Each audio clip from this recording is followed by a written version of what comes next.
I remember that night as if it were seared into my very soul.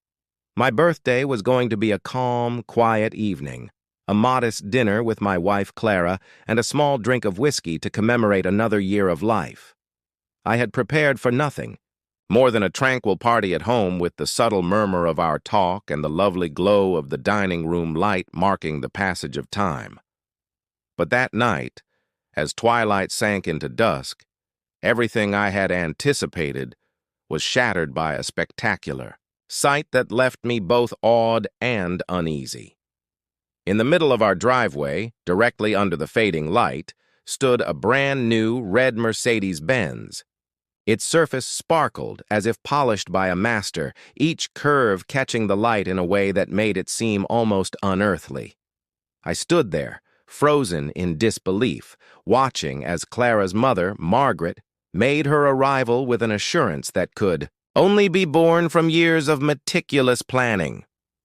She stepped out of her automobile with a self-confident smile that hinted at hidden motivations.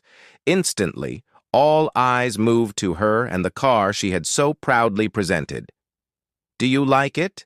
It's the latest model. You should be grateful," she remarked in a tone that brooked no dispute. The words hung in the air like an imposition, and the response from our tiny gathering was instantaneous, a chorus of gasps and murmurs of admiration. Yet, as the sounds of acclaim flooded the calm night, a deep-seated suspicion simmered within me. I could not, in good conscience, engage in the wonder and delight. Clara's eyes shone with a mixture of surprise and fear as she spoke out. "Mom, this is too much." Margaret dismissed her concerns with a wave of her hand, replying, "Nonsense. My son-in-law deserves the best." Even as I offered a tight smile and whispered, "Thank you, Margaret. This is quite the surprise," I felt the weight of a silent warning settle over me. I clutched Clara's hand, and in that tiny moment, I saw the wordless query in her eyes. Why was I not sharing in the delight? The answer was clear and painful. I did not trust her gift. It seemed as if the car, with its flawless exterior and brilliant finish, concealed a secret that hinted at hidden agendas and disguised threats. I could not shake the notion that this lavish present was less a gift and more a trap, enveloped in luxury and deceit. As the evening wore on, every laugh and every clink of glass surrounding me only increased my inner agony. I kept revisiting Margaret's remarks in my memory, the smug slant of her smile and the way she had staged the entire moment with careful precision. This was no random gesture of kindness. It was a deliberate move, aimed to awe and control. I felt as if I were standing on the edge of a chasm, with the dazzling light of that amazing automobile illuminating the dark depths of a plan I was only beginning to realize. My birthday, once a celebration of life's unassuming milestones, had transformed into a turning point, a moment when I recognized that every gift, every good gesture from Margaret, bore a hidden price. That night, as I sought solace in the usual warmth of relatives and friends, my mind swirled with questions and uncertainties. How could something so lovely be stained by such sinister intent? And what did it mean for our future? For Clara and for me? In the midst of the laughter and celebration, I made a quiet pledge to seek the truth behind this brilliant lie. Would search every shadow and examine every smile until I had uncovered the hidden dangers lurking beneath that immaculate, polished exterior. Even as the night advanced and the guests eventually drifted away, leaving behind echoes of admiration and murmured guesses, I clutched Clara's hand harder. I understood that to protect the fragile foundation of our lives, I would have to confront not only the mystery of that car, but also the deeper web of control that Margaret had so carefully constructed around us.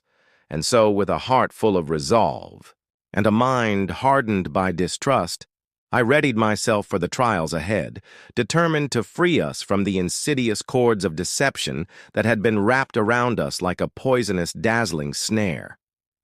In that opulent foyer, her grin, so neatly manufactured, wavered.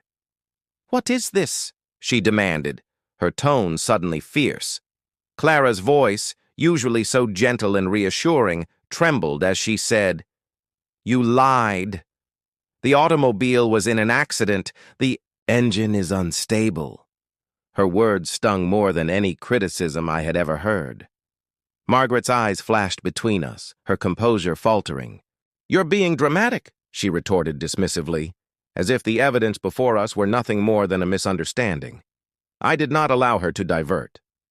Walking forward, I took another set of papers from my coat pocket, documents that detailed the covert recording and monitoring system placed in the car. "Then explain this," I said, my voice low and steady, though every word was loaded with the anguish of betrayal. For a long, agonizing instant, Margaret's face was vacant of any reply. The customary sparkle of self-certainty was nowhere to be found. The stillness in the room grew dense as I continued. Every movement, every word spoken in the car was broadcast to a gadget, your device. I could feel Clara's hand tighten around mine as I laid out the information like a map leading to the heart of her mother's strategy. My thoughts raced back over every little clue I had disregarded before, every disquieting comment disguised as forced worry. Suddenly, every piece of proof was clear, and there was no escaping the truth. The magnificent environment, filled with exquisite furniture and gentle lighting meant to amaze, suddenly felt like a trap, a stage for Margaret's big act of control and manipulation. "I simply wanted what was best for you," she eventually murmured, her voice shaking as she struggled to justify her actions. But the curse of our doubts had burst. "Greatness for us is freedom, not surveillance and danger," I replied, the conviction in my statements growing stronger with each passing second.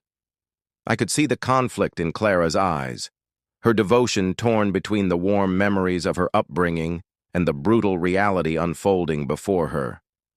And when I looked at Margaret, I saw not a benign mother, but a woman whose drive to dominate had distorted into something dark and dangerous. I stepped forward, placing the folder fully on the table between us. "This is it, Margaret. We will not live under your watchful eye any longer." Her face stiffened, and for a brief second, the rage in her eyes reflected the storm burning inside me. "You think you can simply walk away from this?" she hissed, her voice more venomous than any words I had heard before. "I suppose you've already lost," I responded, my voice strong despite the tremor of passion beneath it. The room appeared to hold its breath as we stood there. Two conflicting forces locked in a battle that would forever affect our lives. In that explosive instant, I recognized that this was not merely about a malfunctioning car or a misdirected gift. It was about restoring the dignity and autonomy that had been slowly eroded by years of exploitation. Clara's eyes shone with determination. As she stepped forward, her silent strength strengthening my own resolve. "We're done being your puppets," she whispered, gently, yet with a clarity that reverberated in every corner of that place. I realized then that our route forward, albeit laden with uncertainty, would be one of emancipation. A journey away from the poisoned shadows cast by Margaret's obsession. As I retrieved the strewn papers and stared once more into the eyes of the woman who had tried so desperately to dominate us, I felt a surge of defiance. This meeting was not only an airing of complaints. It was the first step toward destroying the intricate web of lies that had ensnared our lives. With Clara by my side, I swore to reveal every secret truth, to regain every stolen moment of privacy, and to construct a future unfettered by the perilous games of those who sought to manipulate us. In the silent, tight wait that followed, I realized nothing would ever be the same again. Tonight, we had declared our freedom.